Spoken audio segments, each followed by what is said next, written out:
भगवान ये सभी पात्रों को अपनी भक्ति प्रदान करें, ऐसी मनोकामना करता हूँ। तो આવી રીતે માં યશોદાએ ભગવાન કૃષ્ણને બાંધી દીધા। ત્યારબાદ ભગવાન શ્રી કૃષ્ણએ વિચાર કર્યો કે હું ભલે હું બંધાયેલો છું છતાં પણ હું ઉદ્ધાર કરવાનો નહીં ભૂલું। નંદ બાબાના આંગણામાં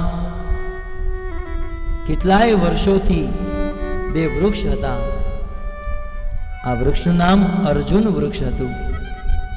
આમ તો આ સંસારમાં 20 લાખના વૃક્ષ હોય છે,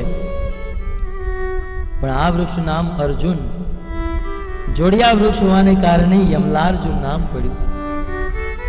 આ વૃક્ષ ગયા જન્મમાં કુબેરના બે પુત્ર નલકુબેર અને મણિગ્રીવ હતા। ગંગાજીની મંદાકિની ધારામાં શિવજીના તીર્થ સ્થાનમાં નગ્ન સ્નાન કરતા હતા। અપ્સરાઓ સાથે અપરાધ કર્યો। કહેવાય છે અન્ય સ્થાને કૃતમ પાપમ તીર્થ સ્થાને વિનશ્યતિ। તમે સંસારમાં કોઈ પણ જગ્યાએ પાપ કરો તો તીર્થ સ્થાનમાં નાવાથી તે પાપ સમાપ્ત થઈ જાય, પણ તીર્થ ક્ષેત્ર કૃતમ પાપમ અન્ય ક્ષેત્રે ન વિનશ્યતિ। પણ તમે તીર્થ ક્ષેત્રમાં જો પાપ કરો તો એ ક્યાંય ન ધોવાય। અપ્સરાઓ સાથે ગંગા નદીમાં નગ્ન સ્થાન। ત્યારે નારદ મુનિ ત્યાંથી પધાર્યા। નારદ મુનિએ તેને શ્રાપ દીધો, તમને નગ્ન રહેવાનો જ અભ્યાસ છે, નગ્ન જ રહેવું હોય તો તમને શ્રાપ આપું છું, તમે ઝાડ બની જાઓ જે ક્યારે કપડાં પહેરતા નથી। સંસારમાં જેને ઓછા કપડાં પહેરવાનો સ્વભાવ હોય ને એ બીજા જન્મમાં ઝાડ બને। શાસ્ત્રનું કેવું છે। અને આ બંને નારદજીના ચરણોમાં પ્રાર્થના કરે, પ્રભુ તમે આવો શ્રાપ આપો, આનું શમન કરો। ત્યારે નારદ મુનિ કહે, શ્રાપ તો પાછો ન ખેંચું, પણ તમારો ઉદ્ધાર સાક્ષાત ભગવાન એમના હાથેથી કરશે। આટલું કહી નંદ બાબાના આંગણામાં બે વૃક્ષ બન્યા। ભગવાન શ્રી કૃષ્ણ બંને વૃક્ષ વચ્ચેથી નીકળે, પણ જે ઉખલ સાથે બાંધેલા એ ઉખલ બંને ઝાડમાં ફસાઈ જાય અને ભગવાન શ્રી કૃષ્ણ થોડો પ્રયાસ કરતા બંને ઝાડ ધડામ દઈને પડી જાય। અવાજ સાંભળતા ગોકુળના બધા લોકો એકત્રિત થાય અને જુએ યશોદા મૈયા મૂર્છિત, અને એ ઝાડમાંથી કૃષ્ણને જ્યારે બારા કાઢ્યા ત્યારે યશોદા મૈયાને હોશ આવે।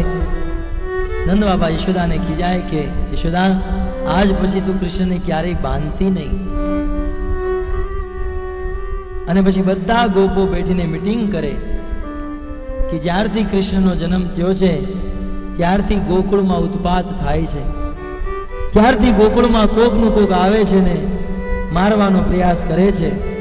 હવે આપણે બધાએ ગોકુળ છોડી દેવું જોઈએ। પ્રસ્તાવ સારો લાગ્યો અને ગોકુળમાં રહેવાવાળા બધા લોકો પોતાની સાધન સામગ્રી બધો સામાન બળદગાડા ઉપર રાખી ગોકુળથી વૃંદાવનમાં ટ્રાન્સફર થાય છે। બધા વૃંદાવનમાં રહેવા માટે આવે। વૃંદાવનમાં આવી ભગવાન શ્રી કૃષ્ણ જ્યારે 5-5.5 વર્ષના થાય ત્યારે એને ગાયના વાછડાને ચરાવવાની અનુમતિ મળે। યદ્યપિ ભગવાન અનંત કોટી બ્રહ્માંડના લોકોને ચારે છે, પણ એ કૃષ્ણને બ્રજ વૃંદાવનમાં વાછડા ચરાવવાની અનુમતિ લેવી પડે। વાછડા ચરાવવાની અનુમતિ મળી। એક દિવસ કૃષ્ણ અને બલરામ યમુનાના તટ પર વાછડા ચરાવી રહ્યા હતા અને એ સમયે કંસે એક અસુરને મોકલ્યો અને એ અસુરે એક વાછડાનું રૂપ લીધું જેને વત્સાસુર કહેવામાં આવે છે। ભગવાન કૃષ્ણ તેમને ઓળખી ગયા અને ઓળખી ભગવાને વત્સાસુર નામના અસુરનો વધ કર્યો। ત્યારબાદ એક સમયની વાત, ભગવાન કૃષ્ણ અને બધા ગોપ યમુનાના તટે વાછડા ચરાવી રહ્યા હતા। તે સમયે પૂતનાનો ભાઈ, પૂતના મરી ગઈ હતી, એનો બદલો લેવા માટે પૂતનાનો ભાઈ જેનું નામ બક હતું અને બકાસુર કહેવામાં આવે છે, આ પૂતનાનો ભાઈ બકાસુર એક વખત કૃષ્ણને પોતાના મોઢામાં ગળી ગયો. કૃષ્ણને ગળી જતા કૃષ્ણએ જોયું કે આટલો મોટો અસુર મને ગળી ગયો છે. ત્યારે કૃષ્ણએ પોતાના શરીરમાંથી અગ્નિ પ્રકટ કરી. એ અગ્નિ ઓલા બકાસુરને ગળામાં કોલસા જેવી લાગી અને જ્યારે ગરમા ગરમ લાગવા માંડી ત્યારે બકાસુરનું મોઢું ખુલી ગયું અને ભગવાન કૃષ્ણ એમાંથી બહાર નીકળ્યા. અને બહાર નીકળી ભગવાન શ્રી કૃષ્ણએ બકાસુરની બંને ચાંચ પકડી અને ચાંચને ફાડી નાખી. બોલો શ્રી કૃષ્ણચંદ્ર ભગવાન કી. આવી અનેક લીલા, યદ્યપિ આ એક એક લીલા ઉપર 7-7 દિવસની કથા થઈ શકે. અમારા ગુરુ મહારાજ એક એક લીલા પર અનેક શ્લોક, અનેક વિસ્તાર કરે અને કરવું પણ જોઈએ, પણ સમયના અભાવમાં સંક્ષિપ્તમાં સાંભળીએ. એકવાર સમસ્ત ગોપગવાળ સખા વાછડાને ચરાવતા ચરાવતા એક અદ્ભુત ગુફામાં ઘૂસી ગયા. છોકરાઓને, ગોપો અને વાછડાઓને લાગ્યું કે આ એક ગુફા છે, પણ એ ગુફા નહીં, એ તો અઘાસુર નામનો રાક્ષસ અજગરનું રૂપ બનાવી મોઢું ફાડીને બેઠો હતો. બધા ગોપ, ગાય, બધા લોકો એના મોઢામાં, ત્યારે ભગવાન શ્રી કૃષ્ણ પર એના મોઢામાં આવ્યા અને અજગરના શરીરમાં વિષના પ્રભાવથી બધા ગોપ અને બધી ગાયું, વાછડા મૂર્છિત થઈ ગયા. ત્યારે પણ ભગવાન શ્રી કૃષ્ણે પોતાના શરીરને એટલું તપાયું, પોતાના શરીરને એટલું વિશાળ કર્યું. વિશાળ કરવાથી અજગરના શરીરમાં કષ્ટ થયો અને શરીરમાં કષ્ટ થવાથી અજગરે મોઢું ખોલ્યું. બધા બાળકો, વાછડાઓ મૂર્છિત થઈ ગયા હતા. ભગવાનની અમી દ્રષ્ટિથી બધા જીવિત થયા અને ભગવાને બધા ગોપ, સખા અને વાછડાને એ અજગરના, એ અઘાસુરના મોઢામાંથી બહાર કાઢ્યા અને ભગવાન શ્રી કૃષ્ણએ પોતાના હાથેથી અઘાસુરનો ઉદ્ધાર કર્યો, અઘાસુરનો વધ કરી. બધા બાળકોએ કૃષ્ણની જય જયકાર કરી. બોલો શ્રી કૃષ્ણચંદ્ર ભગવાન કી. ત્યારબાદ એક સમયની વાત, ભગવાન શ્રી કૃષ્ણ ગાયોને ચરાવવા જાય. ગાયોને ચરાવવાનું તો ખાલી બહાનું જ હતું. ગાયો તો એની મેં ચરતી રહેતી અને કૃષ્ણ છોકરાઓ સાથે રમતા, ગોપો સાથે રમતા અને પછી જ્યારે ભૂખ લાગે ત્યારે બેસીને બધા ભોજન કરતા. એકવાર ભગવાન શ્રી કૃષ્ણ પોતાના ગોપ ગ્વાલ સખા સાથે ભોજન સ્થળી ઉપર બેઠા છે. બધા ગોપો પોતપોતાના ઘરેથી કોઈક છાશ લાવ્યું હોય, કોઈ અથાણું, કોઈક રોટલી, કોઈક શાક, બધા પોતપોતાના ઘરેથી બાથું લાવ્યા છે. ભગવાન શ્રી કૃષ્ણ વચ્ચે બેઠા છે. કૃષ્ણ બધાને પોતાનું એઠું ખવડાવે, ગોપ ગ્વાલ સખા પોતાનું કૃષ્ણને એઠું ખવડાવે. એ સમયે બ્રહ્માજીને ઈચ્છા થઈ કે ચલો ભગવાનનો અવતાર થયો છે, જરા જોવા જાઓ. બ્રહ્માજી પોતાના બ્રહ્મલોકમાંથી પૃથ્વીલોક પર વૃંદાવનમાં આવીને ભગવાન કૃષ્ણના દર્શને જોવે. જોઈને બ્રહ્માજી વિચાર કરે કે આ ભગવાન હોઈ ન શકે, કારણ કે ભગવાન થોડી કોઈનું એઠું ખાય. આ મનસુખાનું, શ્રીદામાનું એઠું ખાય છે. આ એઠા ખાવા વાળો ક્યારેય ભગવાન હોઈ ન શકે. બ્રહ્માજીએ કીધું, જો આ ભગવાન હોય તો મારે એની પરીક્ષા લેવી પડે. સૌ પ્રથમ બ્રહ્માજી ભગવાન કૃષ્ણની પરીક્ષા લેવા માટે બધા વાછડા અને ગાયને ચોરીને વયા જાય. ગોપગ્વાળોએ જોયું કે ગાય અહીંયા ચરતી નથી, દેખાતી નથી. કૃષ્ણએ કીધું કે જરા હું ગાયને જોઈને આવું, તમે લોકો ભોજન કરો.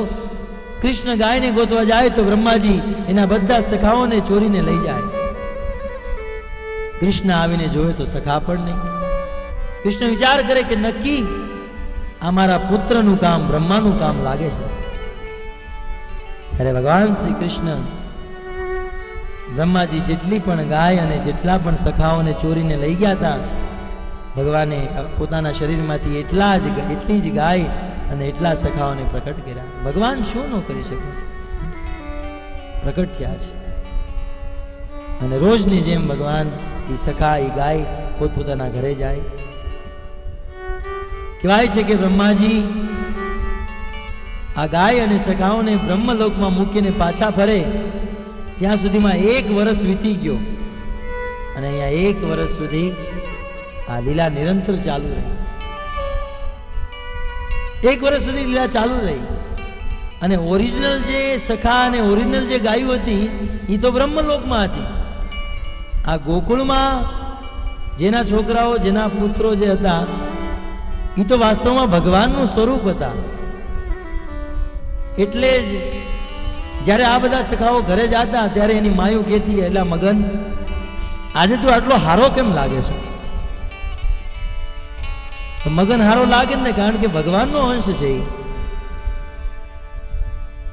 તો ભગવાનનો અંશ હતા. 1 વર્ષ સુધી આ લીલા ચાલુ રહી. જ્યારે બ્રહ્માજી ફરીથી આવ્યા જોવા માટે, તો એવી જ ગાય અને એવા જ સખા બ્રહ્માજીએ જોયા. ત્યારે બ્રહ્માજીને ભાન થયું કે વાસ્તવમાં હું તો બ્રહ્મા હતો, આ કૃષ્ણ જ ભગવાન છે. ત્યારે બ્રહ્માજી ભગવાન શ્રી કૃષ્ણના ચરણોમાં પડી જાય અને કૃષ્ણને પ્રાર્થના કરે, નો મય્યતે બ્રહ્મપુષેત ઇડંબરાય ગુંજા વસન પરિપિચ્છ લસન મુખાય વન્યાસ્ત્રજય કવલ વેત્ર વિષાણ વેણુ લક્ષ્માશ્રીએ મૃદુપદે પશુપંગ જાય. બહુ સુંદર સ્તુતિ છે બ્રહ્માજીની. 20 શ્લોકમાં બ્રહ્માજીએ સ્તુતિ કરી છે ભગવાન કૃષ્ણને કે હે કૃષ્ણ, તમે જગતના નાદ છો, તમે પરમ પિતા છો, મારાથી અપરાધ થઈ ગયો છે, મને ક્ષમા કરો. બ્રહ્માજીની સ્તુતિમાં ઉદાહરણ આપે કે હે કૃષ્ણ, આ સંસારમાં કોઈ માં પોતાના નાના એવા બાળકને ખોળામાં લઈને બેસી હોય, ક્યારેક એ ખોળામાં સૂતેલો બાળક પોતાની દૂધ પીવરાવવા વાળી માને પણ લાત મારી દે, છતાં એ માં એને છોડી દે છે? છતાં એ માં એને ફેંકી દે છે? નહીં. એ બાળક ભલે માને લાત મારે, છતાં એ માં એને છોડી નથી દેતી. એમ પ્રભુ, અમે તમારી સંતાન છીએ, અમે તમારા પુત્રો છીએ, ક્યારેક ભૂલથી અમારાથી અપરાધ થઈ જાય, પાપ થઈ જાય તો અમને ક્ષમા કરી દેજો. બ્રહ્માજી બહુ પ્રાર્થના કરે છે, છતાંય પ્રાર્થના સાંભળવાની વાત તો દૂર રહી, કૃષ્ણ બ્રહ્માજીની સામે જોતા પણ નથી. એનું કારણ એક જ છે કે બ્રહ્માજીએ બહુ મોટો અપરાધ કર્યો હતો. અપરાધ શું હતો? ભગવાન કૃષ્ણથી ભગવાન કૃષ્ણના ભક્તોને અલગ કરવા આ સંસારમાં સૌથી મોટો અપરાધ છે. એટલે જે લોકો ભક્તિ કરતા હોય એને ભક્તિમાં સહાયતા કરવી, નડવું નહીં. અને જે લોકો ભક્તિ કરવામાં નડતા હોય એ સૌથી મોટા અપરાધી છે. ભગવાનની નિગાહમાં એ સૌથી મોટા ગુનેગાર છે. માટે ભલે આપણે ભક્તિ ન કરી શકતા હોય, પણ જે કરતા હોય એને સપોર્ટ કરવો જોઈએ, ભગવાન પ્રત્યે એને ભેજવા જોઈએ. ત્યાં તમે જોશો ઇન્દ્ર અપરાધ કરશે આજે, પણ ભગવાન તરત એને ક્ષમા કરી દેશે, કારણ કે ઇન્દ્રએ ભગવાન સાથે ભગવાનના ભક્તોને મળાવ્યા, પણ બ્રહ્માજીએ અલગ કર્યા છે. તો આવી રીતે બ્રહ્મ વિમોહન લીલા. પણ એક આમાં તત્વની હું એક વાત કરું. ઘણા લોકો એમ કે કૃષ્ણના લગ્ન તો રૂકમણી હારે થયા, સત્યભામા હારે થયા, જામવંતી હારે થયા, તો આ સંસારમાં કૃષ્ણ સાથે રાધાનો વિગ્રહ કેમ? પણ જ્યારે 1 વર્ષ સુધી વૃંદાવનના બધા બાળકો બ્રહ્મલોકમાં હતા, ત્યારે ગર્ગાચાર્યએ વૃંદાવનમાં આવી બધાને કીધું, અથવા અમુક લોકો એમ કહે છે કે યોગ માયાએ આવીને કીધું, પૂર્ણમાસીએ કીધું કે હે વૃંદાવનમાં રહેવાવાળા માણસો, આ જે સમય ચાલી રહ્યો છે, વિવાહ કરવાનો બહુ સારો સમય ચાલી રહ્યો છે. તમારા ઘરે જો દી હોય તો આજ ગોકુળના છોકરાઓને ગોતી તમે લગ્ન કરાવી નાખો. તો એ સમયે ગોકુળમાં જેટલા પણ છોકરાઓ, જેટલા પણ ગોપો હતા, એના બધા લગ્ન બધા લોકોએ પોતાની કન્યા સાથે કરાવી દીધા. વાસ્તવમાં એ બધા ભગવાનના જ અંશ હતા, ભગવાન જ હતા. વાસ્તવમાં ગોકુળમાં રહેવાવાળા બધી ગોપીઓ સાથે કૃષ્ણના જ વિવાહ થયા હતા, અને રાધા સાથે પણ કૃષ્ણના જ વિવાહ થયા છે. તો આવી રીતે ત્યારબાદ 15મા અધ્યાયમાં ધેનુકાસુરના વધની કથા કહી. 16મા અધ્યાયમાં કાળીય નાગની કૃપા. યમુનામાં કેટલાય સમયથી કાળીય નાગ રહેતો હતો. અને એનામાં એટલું વિષ હતું, કહેવાય છે કે એ યમુનાને એટલી દૂષિત કરી દીધી હતી. યમુના ઉપરથી કોઈ પક્ષી જાય તો એ વિષના પ્રભાવથી નીચે નદીમાં પડી જાય. ભગવાને જોયું કે જ્યાં હું રહું છું અને મારા રહેવાથી પણ લોકો દુઃખી છે. ત્યારે એક દિવસ પોતાના ભાઈ બલદેવજીને સાથે ન લઈ જતા કૃષ્ણ એકલા ગાય ચરાવવા માટે જાય અને મોકો જોઈ કૃષ્ણ યમુનામાં છલાંગ મારે. યમુનામાં જઈ સૌથી પહેલા કાળિયા નાગની પત્ની કહે કે હે કૃષ્ણ, તમે પાછા વયા જાઓ, અમારો નાથ જો જાગી જશે ને તો તમને મારી નાખશે. ગાય છે ને સંસારમાં બધા, પણ ભજન ગાવાનો સમય નથી. જળ કમળ છાડી જાને બાળ, નાથ મારો જાગશે. જો અમારો નાથ જાગી જશે તો તને મારશે. કૃષ્ણ કે હું તમારા નાથને મારવા માટે આવ્યો છું, જગાડો એને. કૃષ્ણના અવાજથી કાળિયા નાગ જાગે, બે વચ્ચે યુદ્ધ થાય અને ભગવાન શ્રી કૃષ્ણ કાળિયા નાગને નાથી લે. કાળિયા નાગના મસ્તક ઉપર સવાર થઈ. કહેવાય છે કાળિયા નાગની 1 સહસ્ત્ર ફેણ હતી, પણ કૃષ્ણ કાળિયાના નાગ ઉપર એવું નૃત્ય કરતા કહેવાય છે 1000 ફેણ હતી. એ 1000 ફેણમાંથી કાળિયા નાગ જે ફેણ ઉપર કરી કૃષ્ણને મારવાનો પ્રયાસ કરે, એ ફેણ જે ઉપર થાય તો ભગવાન કૃષ્ણ એ ફેણ ઉપર એટલો જોરથી પગ મૂકે, કાળિયાનું એ મોઢામાંથી બધું વિષ નીકળી જાય ને મૂર્છિત. ત્યારબાદ બીજી ફેણ ઉપર કરે તો કૃષ્ણ બીજા ફેણ ઉપર પગ, એમ વારંવાર ફેણ ઉપર કરે ને કૃષ્ણ પગ ઉપર નીચે એક નૃત્ય થઈ ગયું. બહુ સુંદર. નવરાત્રિમાં તો બધા નાચે, સ્ટેજ ઉપર બધા નાચે, પણ કાળિયા નાગ ઉપર નાચીને બતાવો, એ કામ તો માત્ર કૃષ્ણ જ કરી શકે. ભગવાન કૃષ્ણ નાચે છે. ગંધર્વો પ્રગટ થઈ ગયા, અપ્સરાઓ પ્રગટ થઈ ગઈ, નારદ મુનિ કિન્નરો પ્રગટ થઈ, બહુ સુંદર ગાન ગાય અને ભગવાનને થિરકન સાથે બધા લોકો મૃદંગ વગાડે, કરતાલ વગાડે અને કૃષ્ણનો અદભુત કહેવાય છે કે કૃષ્ણના માથા ઉપર પગ રાખવાથી કાળિયાનું બધું વિષ નીકળી ગયું. વિષ્ણુના ચક્રથી ઠાકોર બહુ સુંદર કહે છે. આ લીલા કથા તો તમને બધાને ખબર છે, પણ આનો સાર હું તમને કહું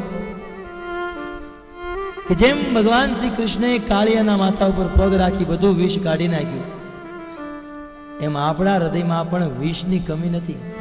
કામ, ક્રોધ, લોભ, મોહ, મદ, માત્સર્ય, આ બધા દુર્ગુણ આપણા હૃદયમાં ભરેલા છે.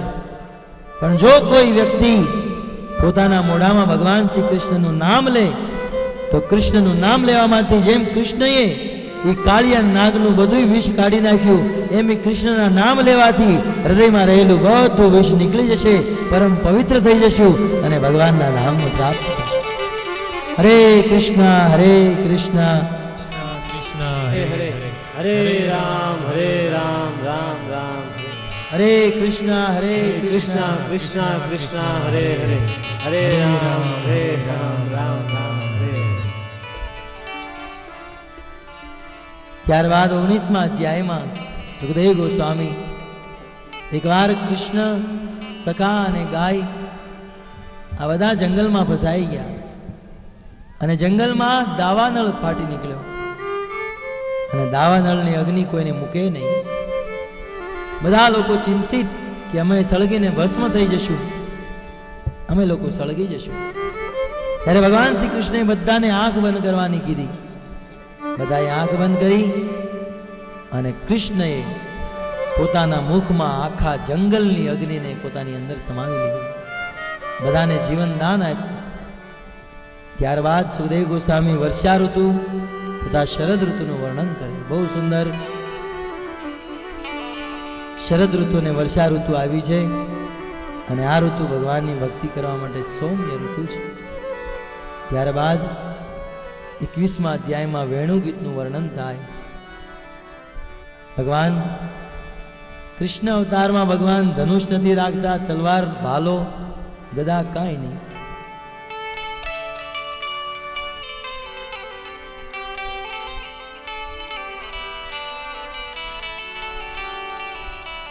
શ્રીમતી રાધા રાણીના જન્મ વિશે તમે કહેજો એવી જિજ્ઞાસા આવી છે. જરૂર કહીશ, પણ હું કાલે કહીશ, કારણ કે આજે ઘણી બધી લીલા કહેવાની છે. હરે કૃષ્ણ કૃષ્ણ કૃષ્ણ હરે હરે, હરે રામ રામ રામ હરે હરે. ભગવાન શ્રી કૃષ્ણ વેણુ રાખે છે અને આ ભગવાનની માધુરી છે. વેણુની અદ્ભુત કથા છે. આ વેણુ ભગવાનને એટલી પ્રિય છે, એટલી પ્રિય છે, એક પળ પણ ભગવાન વેણુ વગર રહી નથી શકતા. અને આ વેણુનો એટલો ચમત્કાર છે. કહેવાય છે કે જે ભગવાન કૃષ્ણને કોઈ વાળી ન શકે, પણ જેવી ભગવાનના મોઢામાંથી આ વેણુનો નાદ નીકળે, ભગવાન 3 જગ્યાએથી વળી જાય. યુગલ ગીતમાં વર્ણન છે ને, બામ બાહુ કૃત બામ કપોલો. ભગવાન જ્યારે વેણુ વગાડે ત્યારે 3 જગ્યાએથી વળી જાય. આ વાંસળી અને વાળી નાખે. નકર તાકાત છે કોઈની કૃષ્ણને વાળવાની? વેણુનો બંસરીનો અદ્ભુત પ્રભાવ.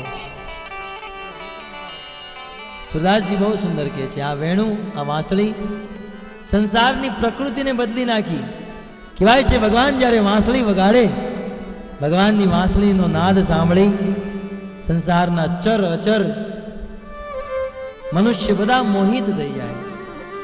યુગલ ગીતમાં વર્ણન છે, જ્યારે ભગવાન શ્રી કૃષ્ણ વાંસળી વગાડે તો કહે છે કે મનુષ્ય તો એમાં મુગ્ધ થઈ જ જાય, પણ પશુઓ પણ ઘાસ ખાતા હોય અને જેવું વાંસળીનો અવાજ સાંભળે સ્તબ્ધ થઈ જાય. ચિત્રવત, નો ખાઈ શકે, નો કાઢી શકે. વાંસળીનો અદ્ભુત પ્રભાવ. વાંસળીનો અવાજ સાંભળી નિરંતર વહેવા વાળી નદીઓ જળની જેમ પથ્થર થઈ જતી, અને વાંસળીનો અવાજ સાંભળી આ કઠોર પથ્થર પાણી થઈ જતું, પીગળી જતું. અમુક લોકોને વિશ્વાસ ન થાય, પણ આજે પણ તમે ગોકુળમાં, વૃંદાવનમાં 3 જગ્યાએ ચરણ પહાડી છે. જે પથ્થર ઉપર ઉભા રહી ભગવાનને વાંસળી વગાડી, એ પથ્થરમાં ચિહ્ન આજે પણ છે. ભગવાનની અદ્ભુત વાંસળી. અને ગોપીઓને આ વાંસળી સાથે ઈર્ષ્યા થાય, કારણ કે વાંસળી ભગવાન ક્યારેય મૂકે નહીં. સૂતા હોય તોય વાંસળીને સાથે લઈને જોવે. ગોપીઓ વિચાર કરે કે આ વાંસળીએ તો એવી કઈ તપસ્યા, એવું કેવું પુણ્ય કર્યું છે કે કૃષ્ણને નિરંતર એની સાથે જ રાખે છે. કૃષ્ણ અમને ક્યારે અમારી સાથે એની સાથે ન રાખે અને વાંસળીને પોતાના અધરામૃતનું પાન કરાવે. ઈર્ષ્યા થાય કે ન જાણે આ વાંસળીએ શું કામ કર્યું છે. ત્યારે વાંસળી માનો એના સ્વરમાં ગોપીઓને સમજાવે, ગોપીઓ, કૃષ્ણના અધર પાસે, કૃષ્ણના હોઠ પાસે પહોંચવા માટે તમને ખબર છે મારે કેટલી તપસ્યા કરવી પડી છે? આમ નામ ભગવાન નથી મળી જતા. સૌથી પહેલા તો મને જંગલમાંથી તોડવામાં આવી, ઝાડમાંથી. સૌથી પહેલા તો એ વર્ષાની ઋતુ, ગરમીની ઋતુ, આ બધું મેં સહન કર્યું. અને ત્યારબાદ એ લાકડામાંથી મને તોડવામાં આવી, અને ત્યારબાદ મારા શરીરમાં 12 છિદ્રો કરવામાં આવ્યા. અને આટલું બધું કર્યા છતાંય હું કાંઈ બોલી નહીં. અને આટલી તપસ્યા કર્યા બાદ આજે હું કૃષ્ણના અધર અમૃતનું આસ્વાદન કરું છું. मेरा स्थान प्राप्त करने के लिए तुम्हें तपस्या करनी होगी. અને ઈ વાંસળી જ્યારે વાગે ત્યારે કહે છે, बांसुरी बजाए आज नंद को मुरारी. बांसुरी बजाए आज नंद के मुरारी. बजाए आज नंद के मुरारी बांसुरी बजा रहे. बांसुरी बजाए आज रंग से मुरारी. शिव समाधि भूल गए ऋषि मुनि किनारे. शिव समाधि भूल गए, समाधि भूली गया. शिव समाधि भूल गए ऋषि मुनि किनारे. शिव समाधि भूल गए ऋषि मुनि ब्रह्मा भूले भूले ब्रह्मचारी ब्रह्मा जी वेद पढ़वानु भूली गया ब्रह्मचारी बांसुरी बजाए आज नंद के मुरारी बांसुरी बजाए आज नंद से मुरारी रंभा शाम ताल चुकी भूल नित्य काले रंभा शाम राव नाचता नाचता ताल चुकी गई रंभा शाम ताल चुकी भूल नित्य काले रंभा शाम ताल चुकी भूल नित्य काले जमुना जल उल्टी गई शोभा आज भारी जमुना जल उल्टी गई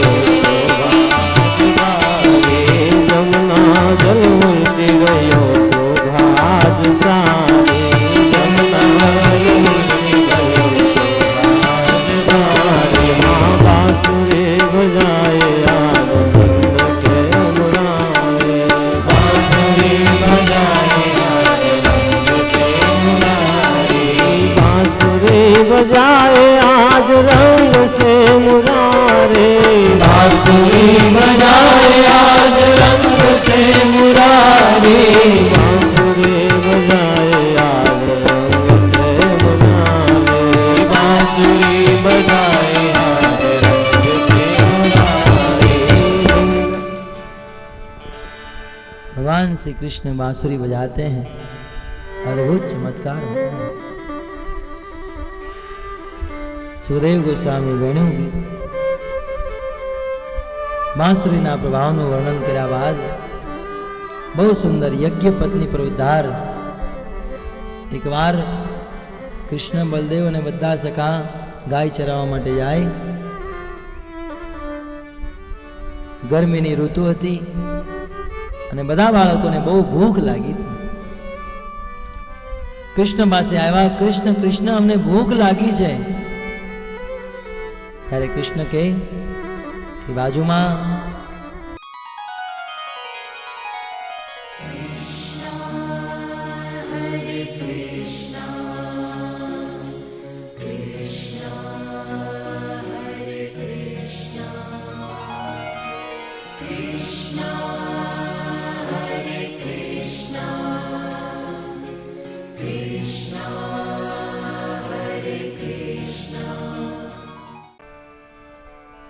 जय राधा माधव कुंज बिहारी जय राधा माधव कुंज बिहारी जय राधा माधव कुंज बिहारी जय राधा माधव कुंज बिहारी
जन वल्लभ गिरिवर धारी गोपी जन गोपी जन वल्लभ गिरिवर धारी गोपी जन वल्लभ गिरिवर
संकीर्तन की जय। श्री राधा की धारी भगवान की, श्रील प्रभुपाद की जय। निताय गौर हरि प्रेमानंदे।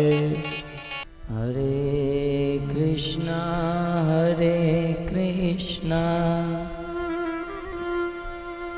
कृष्णा कृष्णा हरे हरे हरे राम राम राम हरे हरे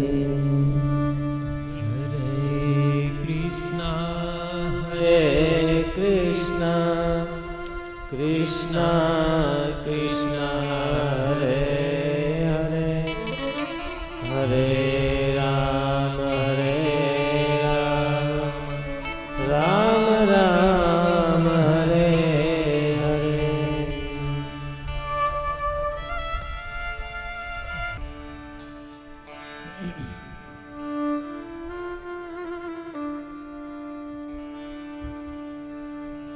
ॐ अज्ञानतिमिरन्धस्य ज्ञानाञ्जनशलाकया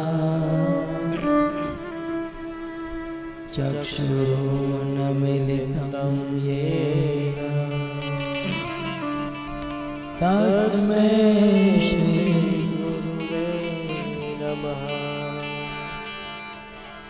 श्री चैतन्य मनोभीष्टं स्थापितं येन भूतले स्वयं रूप कदा ददाति स्वपदान्तिकम्। हरे कृष्णा कृष्णा कृष्णा हरे हरे हरे राम राम राम हरे हरे हरे कृष्णा कृष्णा कृष्णा हरे हरे हरे राम राम राम हरे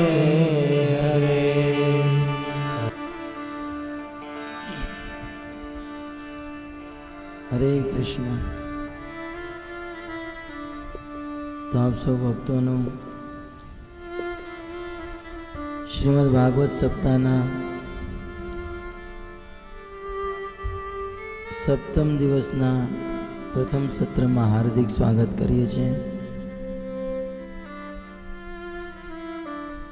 શ્રીમદ ભાગવત જે ભગવત પ્રેમ પ્રાપ્ત કરાવવા વાળો ગ્રંથ છે.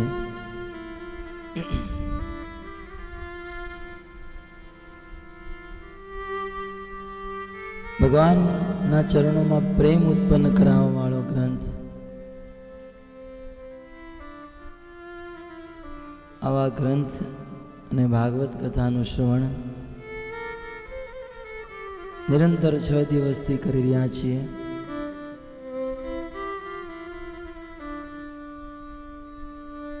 કાલે આપણે બધાએ શ્રીમદ ભાગવત અંતર્ગત ભગવાન શ્રી કૃષ્ણ લીલાનું વર્ણન કરતા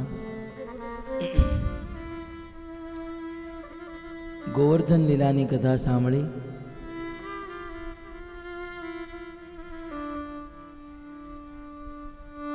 ગોવર્ધન લીલા ભગવાન શ્રી કૃષ્ણ માટે અને આપણા ભક્તો માટે ઉપાધ્યેય લીલા છે. કારણ કે આ લીલામાં ભગવાન શ્રી કૃષ્ણચંદ્રએ બધા રસોનું આસ્વાદન કર્યું. જ્યારે ભગવાન શ્રી કૃષ્ણએ ગોવર્ધનને ધારણ કર્યો ત્યારે બ્રજ વૃંદાવનમાં રહેવાવાળા સમસ્ત ભક્તો ગોવર્ધનની નીચે ઊભા છે અને એક નજરેથી કૃષ્ણને નિહાળી રહ્યા છે. કહેવાય છે કે માતાઓ કૃષ્ણને વાત્સલ્ય ભાવથી જોઈ. કૃષ્ણએ તેમને વાત્સલ્ય ભાવનું આસ્વાદન કરાવ્યું. કૃષ્ણના સખાઓએ સાખ્ય ભાવમાં દર્શન કરતા કૃષ્ણએ તેમને સાખ્ય ભાવ પ્રદાન કર્યો. ગોપીઓએ તેમને માધુર્ય ભાવમાં દર્શન કરતા કૃષ્ણએ માધુર્ય ભાવનું આસ્વાદન. આવી રીતે અલગ અલગ ભાવના ભક્તોને ભગવાને અલગ અલગ ભાવ પ્રદાન કર્યો છે. અને ઇન્દ્રને ખબર પડી કે વાસ્તવમાં ગોવર્ધન ધારણ કરવા વાળા બીજા કોઈ નહીં, અનંત કોટી બ્રહ્માંડના નાથ મજેન્દ્ર નંદન શ્યામ સુંદર સાક્ષાત ભગવાન શ્રી કૃષ્ણ છે. ઇન્દ્રને મનમાં અહેસાસ થયો. એને પોતાની ભૂલ ખબર પડી અને ભૂલ ખબર પડતાની સાથે જ ઇન્દ્ર ભગવાન શ્રી કૃષ્ણ પાસે આવે છે. કહેવાય છે કે ભગવાનને બહુ સુંદર સ્તુતિ કરે, પ્રાર્થના કરે, પ્રણામ કરે. ઇન્દ્રએ ભગવાન શ્રી કૃષ્ણને અનેક સરોવર અનેક કુંડોના જળથી સ્નાન કરાવ્યું અને ઇન્દ્રએ ભગવાન શ્રી કૃષ્ણને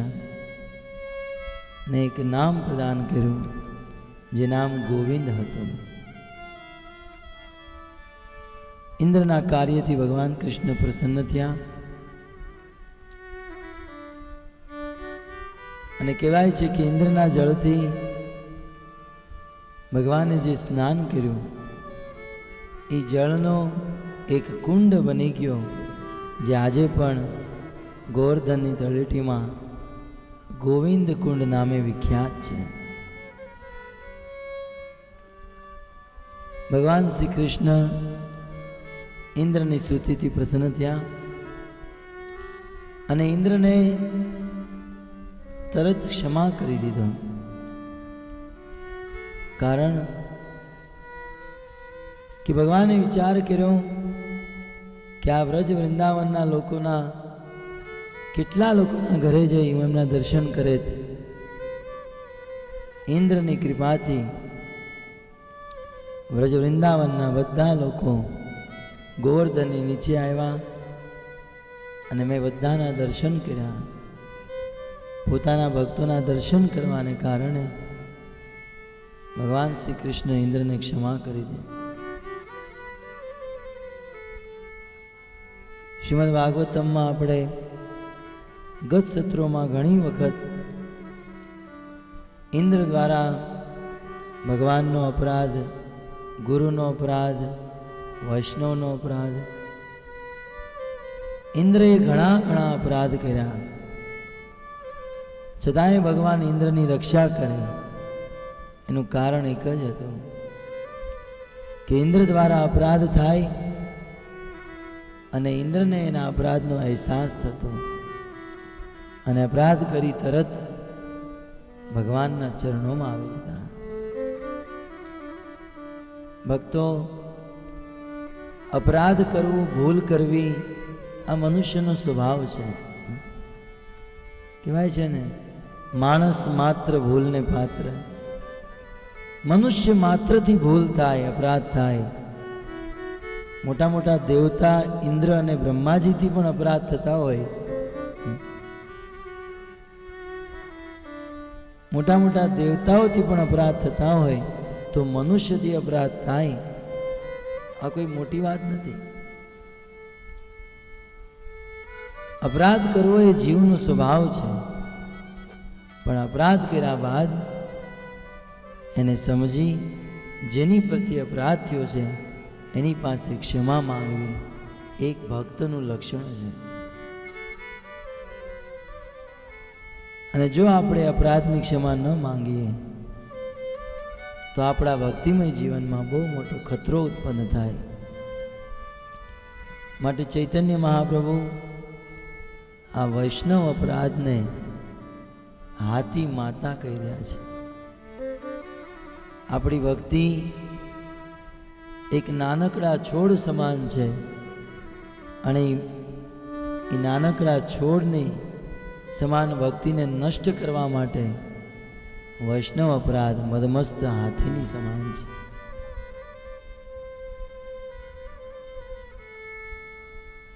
જો આપણે આપણી ભક્તિને નષ્ટ ન થવા દેવી હોય તો અપરાધથી બચવું જોઈએ. ઘણી પ્રકારના અપરાધ, નામ અપરાધ, સેવા અપરાધ, પણ બધા અપરાધોમાં સૌથી મોટો અપરાધ કોઈ હોય તો એ છે વૈષ્ણવ અપરાધ. વૈષ્ણવોની પ્રત્યે જો અપરાધ થઈ જાય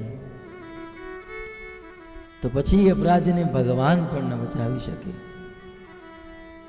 માટે આપણી વાણીથી, આપણા કાર્યોથી, આપણા કર્મથી કોઈ પણ વૈષ્ણવના હૃદયમાં ઠેસ પહોંચે, કોઈ પણ વૈષ્ણવોને દુઃખ ન થાય એનું ધ્યાન રાખવું જોઈએ. કારણ કે જ્યાં સુધી વૈષ્ણવ પ્રસન્ન નથી થતા ત્યાં સુધી ભગવાન પ્રાપ્ત નથી થતા. અંતતઃ સમસ્ત વૈષ્ણવોને પ્રસન્ન રાખવા એ જ આપણું લક્ષ્ય હોવું જોઈએ. ભગવત પ્રાપ્તિ, ભક્તિની પ્રાપ્તિ ત્યારે જ થાય જ્યારે વૈષ્ણવ અને ભગવાન બંનેની કૃપા હોય. જીવનમાં એવું કાર્ય કરવું જેનાથી ભગવાન પણ પ્રસન્ન રહે અને ભગવાનના ભક્તો પણ પ્રસન્ન રહે. ઇન્દ્ર ભગવાન પ્રત્યે ક્ષમા યાચના કરે, ભગવાન તેને ક્ષમા કરી દે. ત્યારબાદ સુખદેવ ગોસ્વામી 29મા અધ્યાયમાં ભગવાન શ્રી કૃષ્ણ વંશી વટ ઉપર ઊભા છે અને વંશી વટ ઉપર ઊભા બહુ સુંદર વેણુનો નાદ કરે છે. ભગવાન વાંસળી વગાડે અને આ વાંસળીના નાદથી ભગવાન શ્રી કૃષ્ણ સમસ્ત ગોપીઓને બોલાવે છે. શરદ પૂર્ણિમાનો દિવસ છે. શરદ પૂર્ણિમાની રાત આવી ગઈ છે અને આ શરદ પૂર્ણિમાની રાતે ભગવાનની ઈચ્છા થઈ ગોપીઓની સાથે રાસ રમું. આમ તો ભગવાનની અનેક લીલા છે, પણ ભગવાન શ્રી કૃષ્ણની સમસ્ત લીલાઓમાં સર્વોત્કૃષ્ટ, બધા કરતાં શ્રેષ્ઠ કોઈ લીલા હોય તો એ છે રાસલીલા, જેમાં ભગવાનનો માધુર્ય ભાવ અને માધુર્યમાં પણ ઉચ્ચ લીલા પ્રકટ થાય. તો કૃષ્ણ રાસલીલા રમવાની ઈચ્છા કરતા સમસ્ત ગોપીઓને પોતાના વેણુનાદથી બોલાવે છે.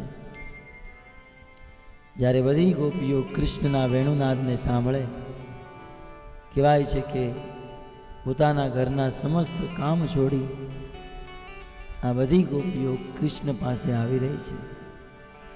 સુખદેવ ગોસ્વામી વર્ણન કરે કે અમુક ગોપીઓ એમના પતિની સેવા કરી રહી હતી, પણ જેવો કૃષ્ણનો આ વેણુનાદ સાંભળ્યો, પોતાના પતિની સેવા કરતા કરતા પોતાના પતિની સેવા છોડી આ સમસ્ત ગોપીઓ કૃષ્ણ પાસે આવી ગઈ. અમુક ગોપીઓ પોતાના સાસુ સસરાને ભોજન પરોસતી હતી, પણ જેવો કૃષ્ણની વેણુનો નામ સાંભળ્યો, તરત સાસુ સસરાની સેવા છોડી કૃષ્ણને મળવા માટે નીકળી પડી.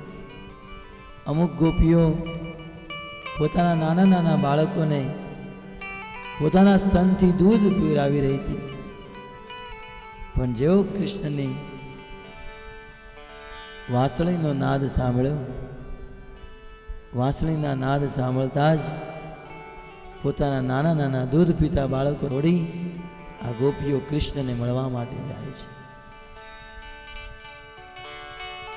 બધી ગોપીઓ કૃષ્ણ પાસે આવે, કૃષ્ણને પ્રણામ કરે, પણ કૃષ્ણ પણ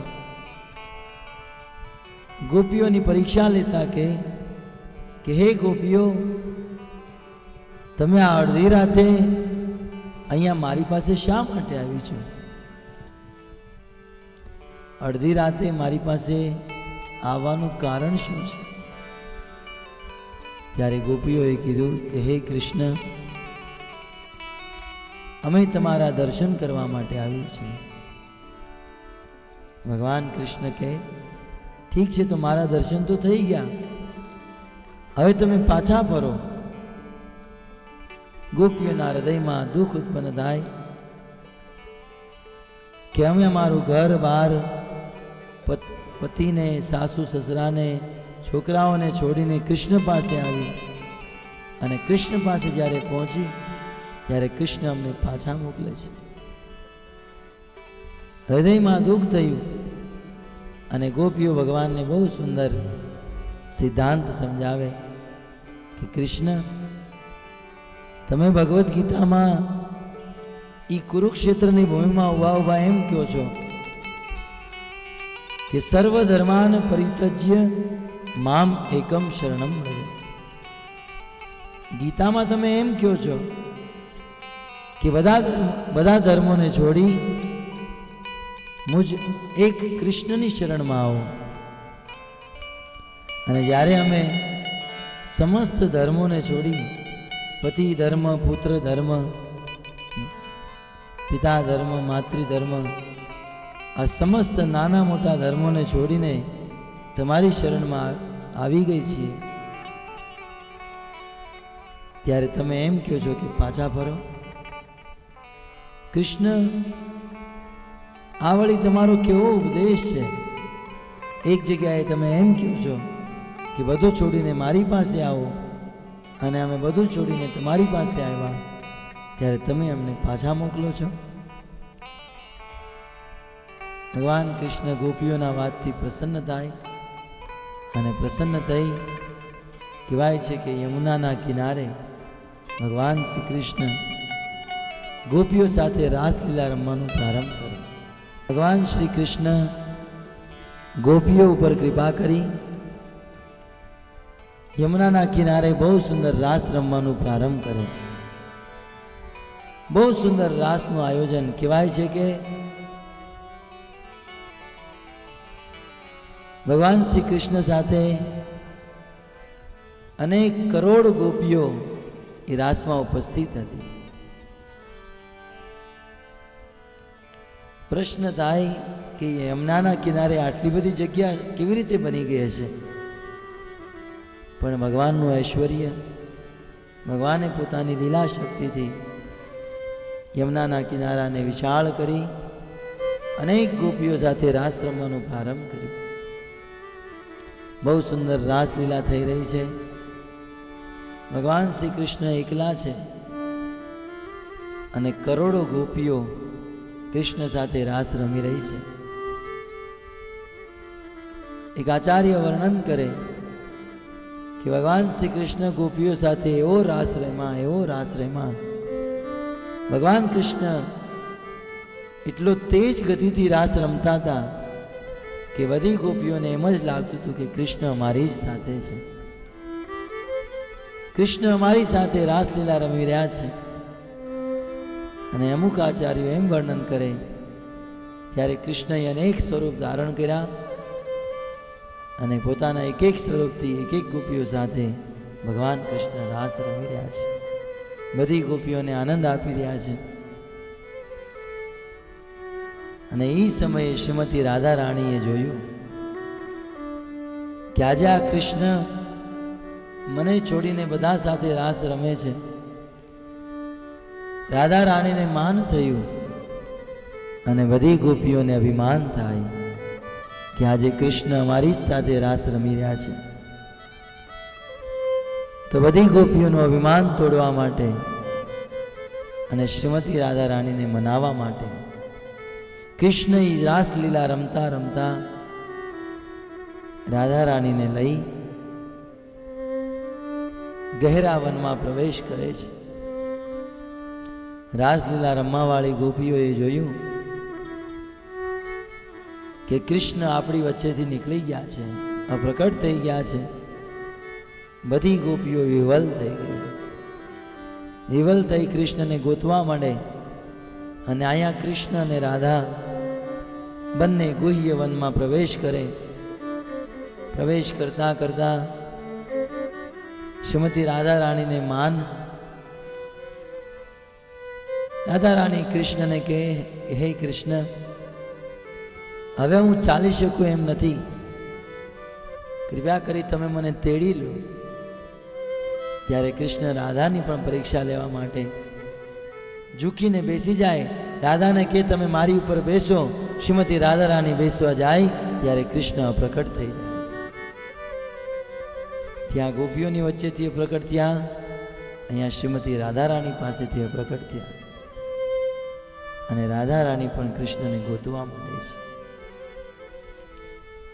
વાસ્તવમાં શ્રીમતી રાધા રાણી કૃષ્ણની પ્રિયા છે, કૃષ્ણની પ્રેમિકા છે. રાધા રાણી બીજું કોઈ નહીં, ભગવાન શ્રી કૃષ્ણનો જ અંશ છે. અને આ બધી ગોપીઓ શ્રીમતી રાધા રાણીનો અંશ છે.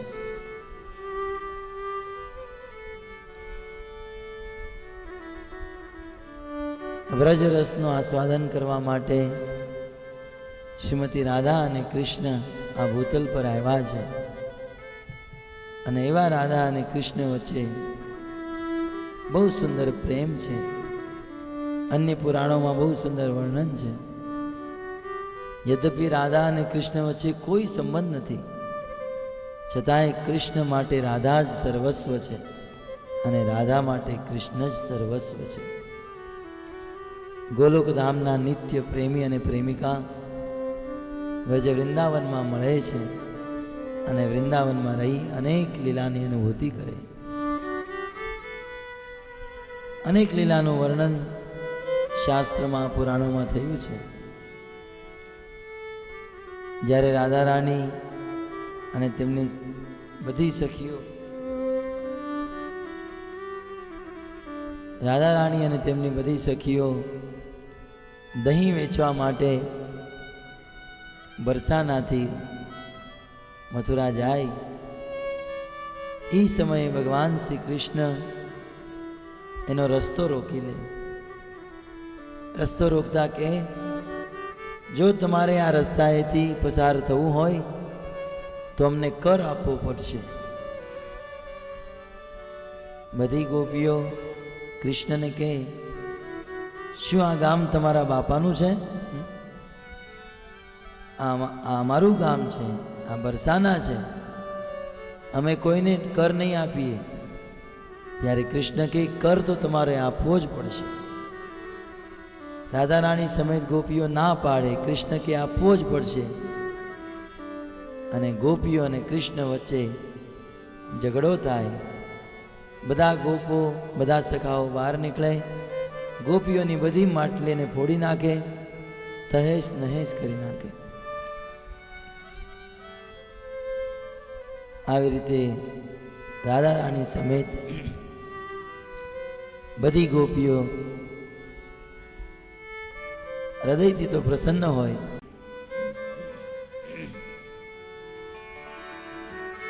ક્રોધ પ્રકટ કરે. કૃષ્ણને કહે કે કૃષ્ણ, જો તમે આવું કરશો તો અમે કંસને કહી દઈશું. ત્યારે કૃષ્ણ ક્રોધ કરીને કહે, જાઓ, કેવું હોય તો કહી દો કંસને, હું કોઈ કંસથી ડરતો નથી. કરો કંસ નિર્વંશ, મિટ દઉં નામ નિશાની રે. તમે જોઈ લેજો, એક દિવસ આ કંસ સમેત એના બધા અનુચરોને હું મારી નાખીશ. કંસની દુહાઈ આપો છો. બહુ સુંદર બરસાનાની લીલા છે. કૃષ્ણ અને રાધા વચ્ચે અનેક લીલાઓ થાય. એમાં જે શ્રીમતી રાધા રાણીને મનાવવાની લીલા છે, અદ્ભુત લીલા. જ્યારે ભક્ત અને ભગવાન વચ્ચે પ્રેમની સીમા વધતી જાય, રૂપ ગોસ્વામી ભક્તિ રસામૃત સિંધુમાં વર્ણન કરે કે જ્યારે ભક્ત અને ભગવાન વચ્ચે પ્રેમની સીમા વધતી જાય ત્યારે પ્રિયા પ્રિયતમ વચ્ચે રૂઠવાનું, મનાવવાનું, આ બંને વસ્તુ ચાલતી રહે. કહેવાય છે કે એકવાર શ્રીમતી રાધા રાણી કૃષ્ણને મળવા માટે તૈયાર થાય, બહુ સુંદર વસ્ત્ર પહેરે, બહુ સુંદર અલંકાર પહેરે અને ઉત્સાહની સાથે કૃષ્ણને મળવા માટે બહુ સુંદર વસ્ત્ર પહેરીને આવે. અને રાધા કૃષ્ણને પૂછે, કૃષ્ણ બતાવો હું કેવી લાગુ છું? ત્યારે કૃષ્ણ કહે કે રાધે, શું વાત કરું, તમારું મુખ ચંદ્રમા જેવું છે અને તમારા મુખ ઉપર જે ચાંદલો છે એ ચંદ્રમા જેવો લાગે છે. તમારા શરીરમાંથી ચંદ્રમાની ચાંદની સમાન શીતળતા નીકળી રહી છે. શું કહું રાધે, તમારા શરીરમાં 10-15 ચંદ્રમા સમાઈ ગયા હોય એવો અનુભવ થાય છે. આટલું સાંભળતા જ રાધા રાણીને થયું કે આ ચંદ્રમા અને ચાંદનીનું જ નામ લઈ રહ્યો છે. લાગે છે કૃષ્ણ ચંદ્રાવલી સાથે મળીને આવ્યા છે. આ ચંદ્રાવલી કૃષ્ણની બે પ્રકારની પ્રેમિકા, એક રાધા રાણીનું ગ્રુપ, એક ચંદ્રાવલીનું ગ્રુપ. અને ચંદ્રાવલી રાધા રાણી વચ્ચે ઈર્ષ્યા, આધ્યાત્મિક ઈર્ષ્યા. જોયું કે આ ચંદ્રમા ચાંદનીની વાત કરે છે, લાગે છે કૃષ્ણ ચંદ્રાવલી સાથે મળીને આવ્યો છે. આટલું સાંભળતા જ રાધા રાણી ક્રોધિત થઈ જાય. કૃષ્ણ રાધાને બહુ મનાવે, રાધે મને ક્ષમા કરી દો, હું કોઈને મળી નથી આવ્યો. કૃષ્ણ મોર બનીને નાચે, રાધા રાણીને હસાવવાના બહુ પ્રયાસ કરે, છતાંય રાધા માને. અંતે કૃષ્ણ લલિતા વિશાખાને કહે કે હવે તમે મનાવો. લલિતા અને વિશાખા મનાવવાનો પ્રયાસ કરે કે રાધે, આ સંસારમાં રૂઠવું જોઈએ. સંસારના લોકોથી કૃષ્ણથી નહીં કાંઈ રૂઠાય. જે પોતાનું ગામ છોડીને અહીંયા આવે છે, અનંત કોટી બ્રહ્માંડનો નાથ યોગીઓના ધ્યાનમાં, ધ્યાનીઓના હૃદયમાં નથી આવતો, એવા કૃષ્ણ તને મનાવે છે, છતાંય તું માનતી નથી. રાત વહી ગઈ, સવાર પડવા આવી હવે આ ચંદ્રમાં અસ્ત થવાની તૈયારી છે, સૂર્યને ઉગવાની તૈયારી છે, છતાંય તારો આ માન સમાપ્ત ન થયો. રાધે તું માની, છતાંય રાધા માને. શ્રીમતી રાધા રાણી ભગવાન શ્રી કૃષ્ણ સાથે આવી રીતે માન લીલા કરે છે. ત્યારે ભગવાન શ્રી કૃષ્ણ રાધા રાણીને એટલું જ કે રાધે રાધે મેં અનેક અવતાર લીધા અને અનેક અવતાર લઈ મેં અનેકો કાર્યો કર્યા.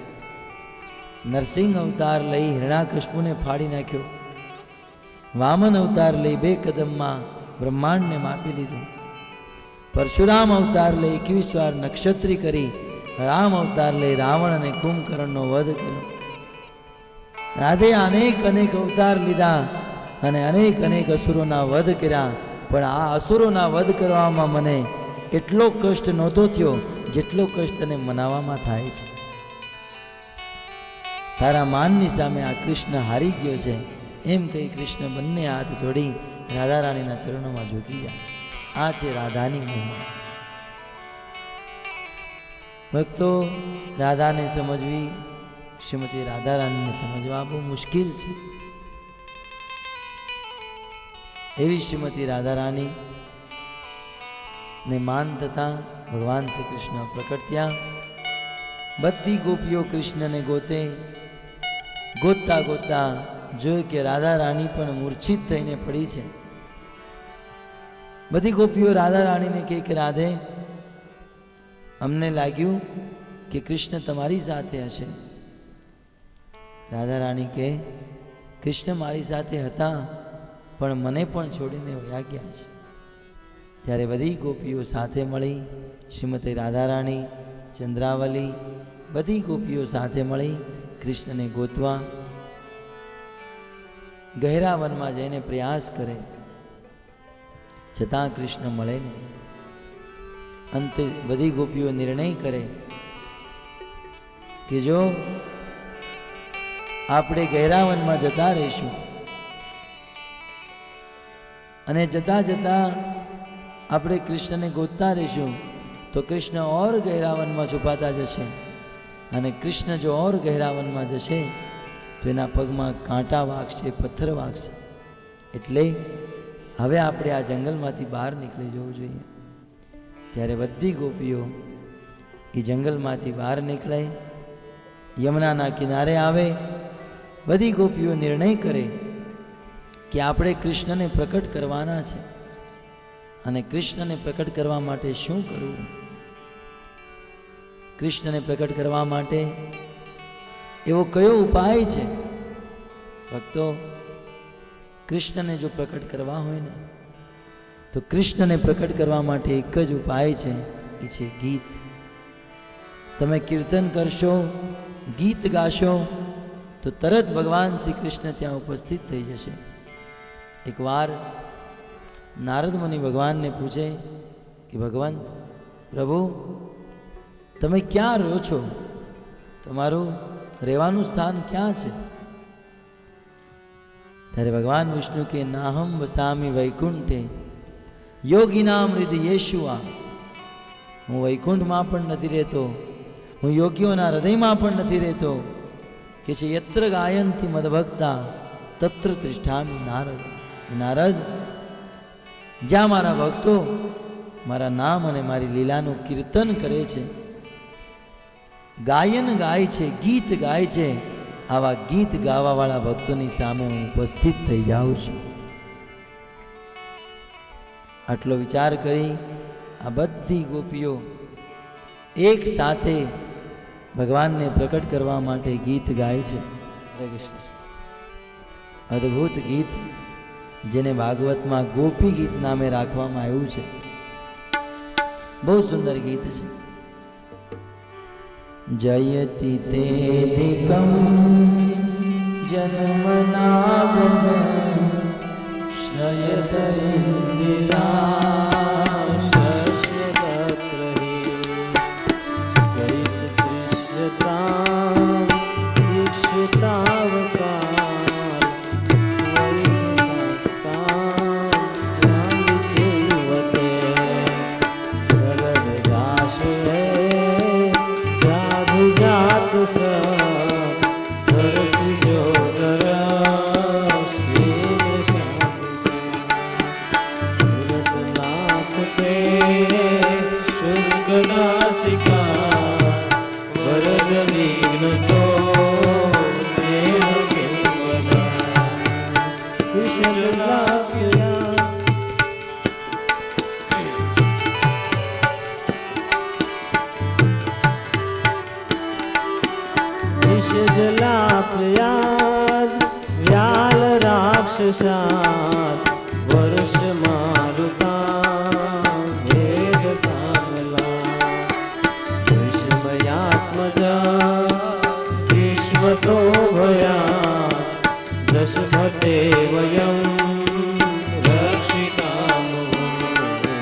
तो विश्वभोक्तये सखौ देवान् सात्वतां कुले विरचिता भयं विष्णुधूयते चरणीयुषा संस्कृतेर्वया दर्शरोरुहं कामदं शिरसि देहितं श्रीकरं व्रजजनाहितो विश्वसूसिता निजनस्मयदं ध्वंसनस्मिता भजसते भवा ईश्वरीस्मनो जलविहाननं चारुदर्शया प्रणतदेहिना पादस्पर्शनं गुणचरानुगं प्रेमकेतनम् ते पदाम्बुजं तृणकृते शिशो मधुरया गिरा बलगुवाक्या बुधमनोदया पुष्करेक्षणा विधिकरेमा श्रीरमूयते रघरसीधुना ध्यायस्वना तव कथामृतं तप्तजीवनं कविभिरीडितं कर्मशापहं श्रवणमङ्गलं श्रीमदाततं भुवि गृह्णन्ति ते भूरिदा जना रसिकं प्रिया प्रेमवीक्षणं दहरन्ति ते ध्यानमङ्गलम् दरसिंविदो यावतीपृशः कुहकनो मनः शोभयन्ति सलसयी जगच्चासरारयन् पशुनलीनसुनाथते पदम् श्रीपुराङ्कुरे श्रीगतीतिना बललितामलं कान्तगच्छति परीक्षये नीलकुन्तले वरदहाननं दीर्घदावृतं धनर्जस्वलं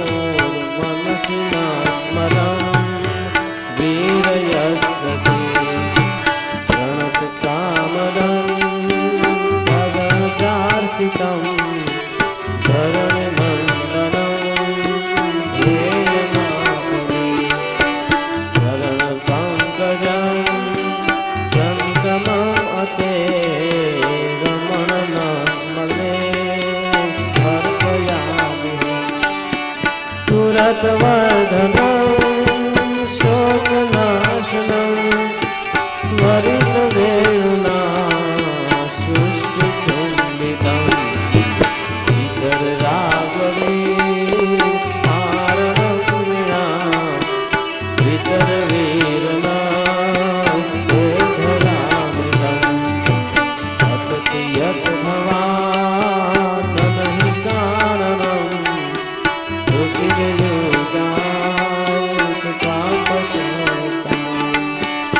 कुटिलकुन्तलं श्रीमुखं च ते जडमुदीक्ष्यतां भक्ष्मद्विदशाम् पतिसुतान्वयो भातृबान्धवान् अतिविनम्रते यश्च्युतावदा पतिविदस्वो गीतमोहिता गीतवयोषिता वत्स्यजन्निषि रहसि संविदं तस्य योदयम्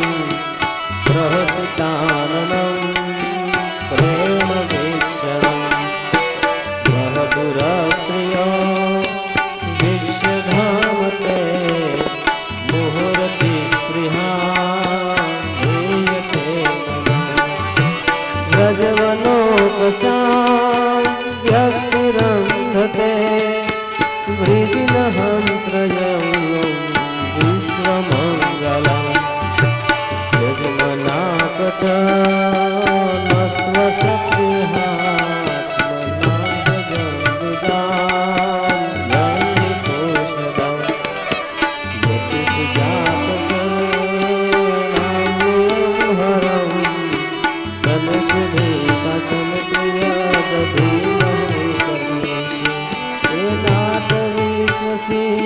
तद्व्यथयतेन किञ्चित् कृपादिधूमते देववदांसं जयति तेऽधिकं जन्मनाजा शयतेन्दिरा शश्वतत्रही दयितदृश्यता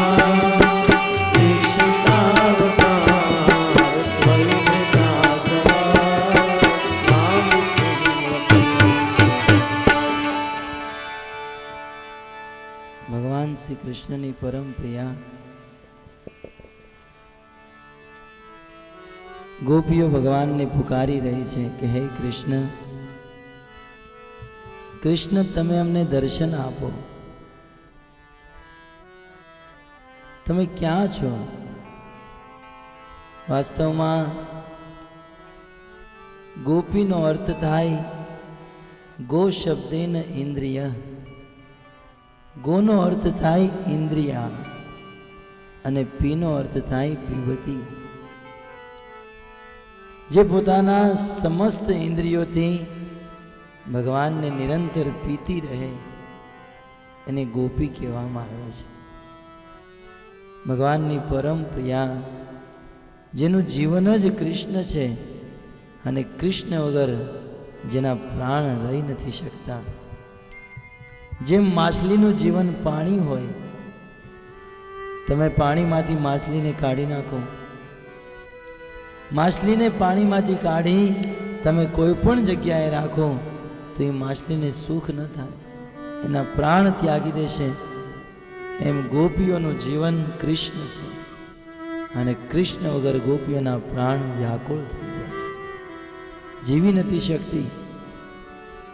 અને આંખમાં અશ્રુ છે, હૃદય ગદગદ છે. ગદગદ વાણીએ આ સમસ્ત ગોપીઓ ભગવાનને રોતા રોતા પ્રાર્થના કરે છે કે પ્રભુ,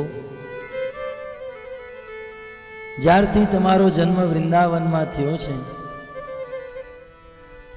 તવ જન્મ તમારો જન્મ તે અધિકમ જયતિ વ્રજ વૃંદાવન.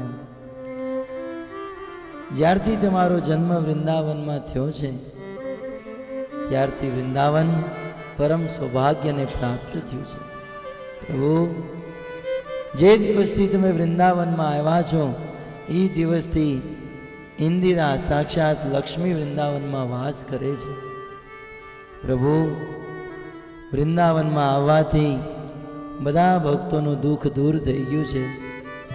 તમે ભક્તોનું દુઃખ દૂર કરવા વાળા છો અને સુખ પ્રદાન કરવા વાળા છો. તમે બધાનું દુઃખ દૂર કર્યું, શું અમારું દુઃખ દૂર નહીં કરો? શું તમે અમને દર્શન નહીં આપો? અમારે તમારી પાસેથી કાંઈ નથી જોતું. અમે તમારી અશુલ્ક દાસિકા છીએ. સંસારના દાસો, સંસારના સેવકો માલિકની સેવા કરીને એની પાસેથી મહેનતાણું લે, પણ પ્રભુ અમે અશુલ્ક દાસિકા, તમારી પાસેથી કાંઈ નથી જોતું, માત્ર તમે અમને દર્શન આપો. કૃષ્ણ દર્શન લાલસા. ગોપીઓના હૃદયમાં એકમાત્ર ઈચ્છા છે કે હે કૃષ્ણ, તમે મને દર્શન આપો. ગોપીઓ ભગવાનને પ્રાર્થના કરે કે પ્રભુ, તમે ગોકુળના લોકોને કાળિયા નાગના ઝેરથી રક્ષણ કર્યું, કાલિયાના વિષથી તમે બધાને બચાવ્યા, એકથી એક અસુરોથી બચાવ્યા, ઇન્દ્રની વર્ષાથી તમે બધાને બચાવ્યા છે. આ સંસારનું તમે રક્ષણ કરો, શું તમે આ તમારી દાસીઓનું રક્ષણ નહીં કરો? તમે જગતનું રક્ષણ કરો, ગોકુળ અને વૃંદાવનમાં રહેવાવાળા ભક્તોનું રક્ષણ કરો છો, કૃપા કરી તમે અમારું પણ રક્ષણ કરો, તમે અમને દર્શન આપો. ગોપીના હૃદયમાં ભાવ છે કે કૃષ્ણ, અમે આટલી દુઃખી છીએ, આટલો પ્રેમ કરીએ છીએ, ઘર બાર બધું છોડી તમારી શરણમાં આવી ગઈ છીએ, છતાં પણ તમે અમને દર્શન નથી આપતા. નિશ્ચિત વાત થઈ ગઈ છે કે તમે યશોદાના પુત્ર નથી. ન ખલુ ગોપિકા નંદનો ભવાન, તમે યશોદાના પુત્ર નથી. કારણ કે જો તમે યશોદાના પુત્ર હોત ને તો તમારા હૃદયમાં દયા આવી ગઈ હોત. તમારા હૃદયમાં દયા નથી, નિશ્ચિત તમે યશોદાના પુત્ર નથી. અખિલ દેહી નામ અંત આત્મદિક, તમે તો બધાના દેહમાં રહેવાવાળા પરમાત્મા છો. સંસારમાં જોયું છે ને, આ જીવ, આ આત્મા પરમાત્માનો અંશ છે. અને આ જીવ ગમે એટલો દુઃખી થતો હોય, હેરાન થતો હોય, છતાં પરમાત્મા મૌન બેઠા હોય. એવી જ રીતે હે કૃષ્ણ, તમે યશોદાના અને નંદના પુત્ર નથી. તમે પરમાત્માની જેમ અમારી સામે જોતા પણ નથી. હે પ્રિય, જે લોકો તમને પ્રણામ કરે, તમે પ્રણામ કરવા વાળાના બધા પાપોને હરી લો છો. પ્રણત દેહી નામ પાપ કરશનમ. સત્ય વાત છે. ભગવાન શ્રી કૃષ્ણને જે પ્રણામ કરે એના બધા પાપો નષ્ટ થઈ જાય. એટલું જ નહીં, હે કૃષ્ણ, તૃણચરાનુગમ શ્રીનિકેતનમ, તમારા ચરણ એટલા નમ્ર છે કે ગાય અને વાછડાની પાછળ પાછળ ચાલે છે. જે શ્રીજીના અલંકાર સ્વરૂપ છે, જે ચરણ તમે ફણી ફણાર પિતમ, અનેક ફેણવાળા કાળિય નાગ ઉપર જે તમને તમારા ચરણને અર્પણ કર્યા છે. અમારી તમારા ચરણોમાં એક જ પ્રાર્થના છે કે જે ચરણ ગાયોની પાછળ ભાગે છે, જે ચરણ બધા પાપોને હરવાવાળા છે, જે ચરણ તમે કાળિયા નાગના ફેણ ઉપર રાખ્યા, એ ચરણ તમે અમારા વક્ષસ્થળ ઉપર રાખો. તમારા ચરણ અમારા વક્ષસ્થળ પર પ્રદાન કરો. વાસ્તવમાં આ ગોપીઓ ભગવાનને પ્રાર્થના કરી રહી છે, ભગવાન પાસે કંઈક માંગી રહી છે, પોતાની માટે નથી માંગતી. તત્ સુખ સુખિત્વની ભાવના છે, કૃષ્ણને સુખી કરવાની ભાવના છે, શુદ્ધ પ્રેમ છે. ગોપીઓ મનમાં વિચાર કરે કે કૃષ્ણના ચરણમાં કાંટા કાંકરા પથ્થર વાગ્યા છે, માટે કૃષ્ણને પ્રાર્થના કરીને કહે કે પ્રભુ કૃષ્ણ, તમારા ચરણ અમારા વક્ષસ્થળ પર રાખો. નહીં તો કૃષ્ણ, તમારી સિવાય અમે જીવી નહીં શકીએ.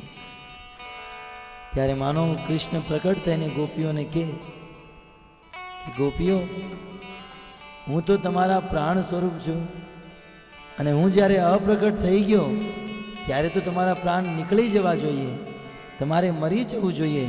તમે હજી પણ કેમ જીવતી છો?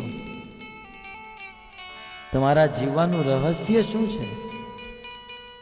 ત્યારે ગોપીઓ કહે છે કે કૃષ્ણ, તમારા વિરહમાં અમારા પ્રાણ નીકળી જાત, પણ તમારી કથાએ અમને જીવાડી રાખી છે.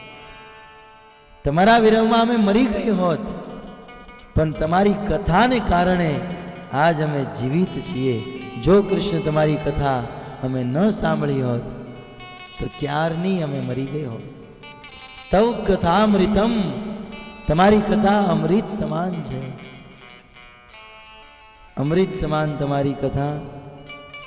તપ્ત જીવનમ, આ તપાયેલા જીવનને, આ દુઃખી જીવનને શાંત કરવા વાળી છે. જે કથા કવિ વિરીડિતમ, મોટા મોટા વેદવ્યાસ, સુખદેવ ગોસ્વામી, સુદ ગોસ્વામી દ્વારા ગાયેલી છે. કલ્મ શાપહમ, જે તમારી કથા બધા પાપોથી મુક્ત કરવા વાળી છે. અને એટલું જ નહીં, તમારી કથા સાંભળવાથી જીવનમાં મંગલ પ્રાપ્ત થાય. શ્રવણ મંગલમ, અને મંગળની સાથે સાથે જીવનમાં સુખ શાંતિ સૌભાગ્ય ધનની પ્રાપ્તિ થાય. શ્રીમદાતમ. અને એટલું જ નહીં, હે કૃષ્ણ, તમારી કથા આ ભૂમિ ઉપર ભુવિ ગૃહંતી તે ભૂરીદાર જના. આ ભૂમિ ઉપર તમારી કથા સૌથી મોટું દાન છે. હે કૃષ્ણ, તમારી ઉપસ્થિતિમાં તમારી કથા જ અમને જીવન આપી રહી છે. આવી રીતે ગોપીઓ એક સાથે બહુ સુંદર ભગવાનને ગોપી ગીત દ્વારા પુકારે છે, બોલાવે છે. પણ જ્યારે આ ગોપી ગીતના અંતમાં કહેવાય છે કે ગોપીઓથી રહેવાનું નહીં, ધીરજ રહી નહીં, અને ગોપીઓના હૃદય પીગળી ગયા. અને એક સાથે આ 33 કરોડ ગોપીઓ રડવા માંડે. અને ગોપીઓના રડતાની સાથે જ ભગવાન શ્રી કૃષ્ણ પ્રકટ થાય. બોલે શ્રી કૃષ્ણચંદ્ર ભગવાન કી જય. જો ભક્તો, જ્યારે ગોપીઓ રડી છે, ગોપીઓના આંખમાંથી અશ્રુ નીકળ્યા છે, ત્યારે ભગવાનની પ્રાપ્તિ થાય છે. શાસ્ત્રનો બહુ મોટો સિદ્ધાંત છે. ભગવાનની પ્રાપ્તિ કરવી એ કોઈ સાધારણ વાત નથી. કૃષ્ણ સહેલાઈથી નથી મળતા. જ્યારે હૃદય દ્રવિત થાય, આંખમાંથી અશ્રુ નીકળે, હૃદય ગદગદ થઈ, જ્યારે તમે રડવા માંડો, કૃષ્ણની તડપ ઉત્પન્ન થાય, ત્યારે કૃષ્ણ પ્રાપ્ત થાય. તડપ વગર કૃષ્ણ ક્યારેય નહીં મળે. એકવાર એક શિષ્ય પોતાના ગુરુને કહે કે ગુરુજી, ભક્તિમાં આવ્યો 5 વર્ષ થઈ ગયા, છતાંય કૃષ્ણ કેમ નથી મળતા? ગુરુજીએ કીધું કે કૃષ્ણને પ્રાપ્ત કરવા માટે ઉત્કંઠા જોઈએ, તડપ જોઈએ. તો શિષ્ય કે મારામાં તો ઉત્કંઠા છે, મારા હૃદયમાં તડપ છે. ત્યારે ગુરુજી કહે સમય આવવા પર હું તને આનો જવાબ આપીશ. એક સમયની વાત, ગુરુ અને શિષ્ય બંને નદીમાં સ્નાન કરવા જાય. નદીમાં સ્નાન કરતા કરતા ગુરુ શિષ્યનું માથું પકડી એ નદીમાં એને ડૂબાડે. શિષ્ય તડપવા માંડે, છોડો છોડો છોડો. જ્યારે બહુ તડપે ત્યારે અંતે ગુરુ એ શિષ્યને બારો કાઢે. ત્યારે ગુરુ કહે કે આ પાણીમાંથી બહાર નીકળવામાં કેટલી તડપણ થતી હતી. જ્યારે મેં તને પાણીમાં ડૂબાડ્યો તો પાણીમાંથી બહાર નીકળવાની કેટલી તડપ હતી. આટલી તડપ જ્યારે કૃષ્ણના દર્શન કરવાની થશે, ત્યારે કૃષ્ણ તારી સામે ઉપસ્થિત થશે. કૃષ્ણની પ્રાપ્તિ કરવા માટે તડપ હોવી જોઈએ.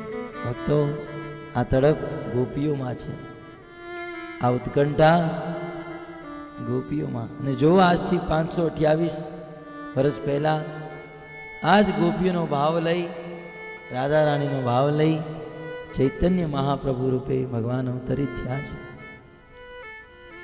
એના જગન્નાથપુરીની લીલામાં ચૈતન્ય મહાપ્રભુની ગંભીર લીલાનું વર્ણન. ગોપીઓના ભાવમાં ચૈતન્ય મહાપ્રભુ વિચાર કરે કે જીવનનો આટલો સમય વીતી ગયો, છતાંય ભગવાન કેમ નથી મળતા, કેમ નથી મળતા? કહા જાઉં કહા પાઉં બ્રજેન્દ્ર નંદન. આ બ્રજેન્દ્ર નંદન શ્યામ સુંદર મને ક્યાં મળશે? જીવનનો આટલો સમય વીતી ગયો, ભગવાન મળ્યા નહીં. આવું વિચાર કરતા પોતાના માથાને દિવાલ હારે ભટકાડવા માંડે. લોહી લુહાણ શરીર થઈ જાય. હૃદયમાં એક જ ઉત્કંઠા, કૃષ્ણ કેમ નથી મળતા? રોવા માંડે, અષ્ટ સાત્વિક વિકાર આવવા માંડે, આંખમાંથી અજસ અવિરસ અશ્રુધારા નીકળવા માંડે. કે છે જ્યારે આ સંસારનો વ્યક્તિ રડે ને ત્યારે એના આંસુ નીચે પડે, પણ ચૈતન્ય મહાપ્રભુ જ્યારે કૃષ્ણના વિરહમાં રોતા તો એની આંખના આંસુ જેમ પિચકારી મારવાથી આંસુ દૂર વયા જાય, એમ એટલા ઉત્કંઠાથી આંસુ બહાર નીકળતા. કૃષ્ણ નથી મળતા આટલું કઈ મહાપ્રભુ રડવા મળતા. ભગવાનને પ્રાપ્ત કરવાની ઉત્કંઠા હોવી જોઈએ, લાલસા હોવી જોઈએ. ભગવાન શ્રી કૃષ્ણ પોતાનું આચરણ કરીને શીખવાડી રહ્યા છે. ચૈતન્ય મહાપ્રભુનો અવતાર ભક્ત રૂપે થયો. શા માટે? આપની આચરિત પ્રભુ જીવે શીખાય. સ્વયં ભક્તિ કરીને સંસારના લોકોને શીખવાડ્યું કે ભક્તિ કેમ કરવી જોઈએ, ભક્તિમાં કેવો ભાવ હોવો જોઈએ. ભગવાન આચરણ કરીને શીખવાડે છે કે જ્યાં સુધી કૃષ્ણ માટે રડશો નહીં, જ્યાં સુધી કૃષ્ણના વિરહમાં આંસુ ન નીકળે, ત્યાં સુધી કૃષ્ણ મળવાના નથી. કૃષ્ણને પ્રાપ્ત કરવા માટે હૃદયમાં છલછલાતો પ્રેમ હોવો જોઈએ, ઉત્કંઠા હોવી જોઈએ. ગોપીઓના હૃદયમાં લાલસા છે કે હે કૃષ્ણ, તમે અમારી સામે આવો, અમને દર્શન આપો. અને આટલું કહેતા સમસ્ત ગોપીઓ ગોપી ગીત ગાતા ગાતા જ્યારે રડવા માંડી, આંખમાંથી જ્યારે આંસુ નીકળ્યા, કહેવાય છે કે એ સમયે ભગવાન શ્રી કૃષ્ણની સામે પ્રકટ થઈ. કૃષ્ણ પ્રકટ થઈ બધી ગોપીઓને દર્શન દીધા. બધી ગોપીઓ પોતાની ચૂંદડીને લઈ પાથરવા માંડી. પાથરતા પાથરતા એક બહુ મોટું આસન બની ગયું. કૃષ્ણને આસન ઉપર બેસાડે છે. ભગવાન શ્રી કૃષ્ણ બધી ગોપીઓને દર્શન આપે. બહુ સુંદર વાર્તાલાપ થાય. અને ત્યારબાદ ભગવાન શ્રી કૃષ્ણ ગોપીઓ સાથે મહારાસની લીલા કરે. પરીક્ષિત મહારાજ સુખદેવ ગોસ્વામીને પ્રશ્ન પૂછે કે હે સુખદેવ ગોસ્વામી, વાસ્તવમાં પરીક્ષિત મહારાજ પોતાની માટે નહીં, જગતના મૂર્ખ લોકો માટે પ્રશ્ન પૂછે છે કે હે સુખદેવ ગોસ્વામી, ભગવાન શ્રી કૃષ્ણનો જન્મ ધર્મની સ્થાપના કરવા માટે થયો. જે કૃષ્ણ ધર્મની સ્થાપના કરવા માટે આવ્યા છે, એ કૃષ્ણ હજારો ગોપીઓ સાથે રાસ રમે, હજારો ગોપીઓ સાથે લીલા કરે, 16,108 વિવાહ કરે. આ ધર્મની સ્થાપના કરવા આવ્યા છે, છતાંય અધર્મ જેવું કામ કેમ કરે છે? સુખદેવ પરીક્ષિત મહારાજનો પ્રશ્ન છે. ત્યારે સુખદેવ ગોસ્વામી બહુ સુંદર ઉત્તર આપે. પરીક્ષિત, વાસ્તવમાં આ જેટલી પણ ગોપીઓ છે, જેટલી પણ ભગવાનની મહિષી પટરાનના અંશ છે, ભગવાનની શક્તિ છે. જેમ એક બાળક પોતાના પડછાયા સાથે રમતો હોય, ક્યારેક બાળકને આપણે જોઈએ પોતાના પડછાયા સાથે રમતો હોય, જેમ એક બાળક પોતાના પડછાયા સાથે રમતો હોય, એમ જ કૃષ્ણ આ પોતાના પડછાયા રાધા રાણી અને ગોપીઓ સાથે લીલા કરે છે. એટલે કૃષ્ણ પ્રત્યે આ લીલા વિશે કોઈ પણ પ્રકારનો દોષારોપણ ન કરતા, કોઈ પણ પ્રકારનો અપરાધ મનમાં ન લાવવો જોઈએ. આવી રીતે ભગવાન શ્રી કૃષ્ણની ગોપીઓ સાથે મહારાસની લીલા થાય. ત્યારબાદ યુગલ ગીતનું વર્ણન કરે. અને 28મા અધ્યાયમાં કંસના મોકલવાથી કંસના મંત્રી અક્રૂરજી, આમ તો અક્રૂરજી